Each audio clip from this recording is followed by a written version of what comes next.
Hello guys, welcome to our YouTube channel, and today we are going to learn how to deactivate Facebook highlighted notifications. So let's get started. So if you want to deactivate your Facebook highlighted notifications, now to do that what you have to do is just simply open up your Facebook application, and after opening up your Facebook application just tap on the profile icon which is on the top right, or the three bar icon which is on the top right.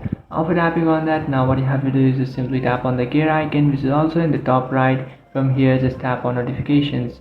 So scroll down and you will find notifications, just tap on it, and inside your notification you will find tags. Just simply tap on your tags, and inside your tags you will find badge mentions. So what you have to do is just simply turn it off. So if it's turned on, just simply turn it off, and after turning it off you will successfully deactivate Facebook highlighted notifications. So now your notifications, or if someone tags you, then the notification will not be highlighted on your Facebook account. So that's it guys, this is how to deactivate Facebook highlight notifications. If you find this video helpful, don't forget to like and subscribe to our channel. If you have any doubts, feel free to comment below. Thanks for watching.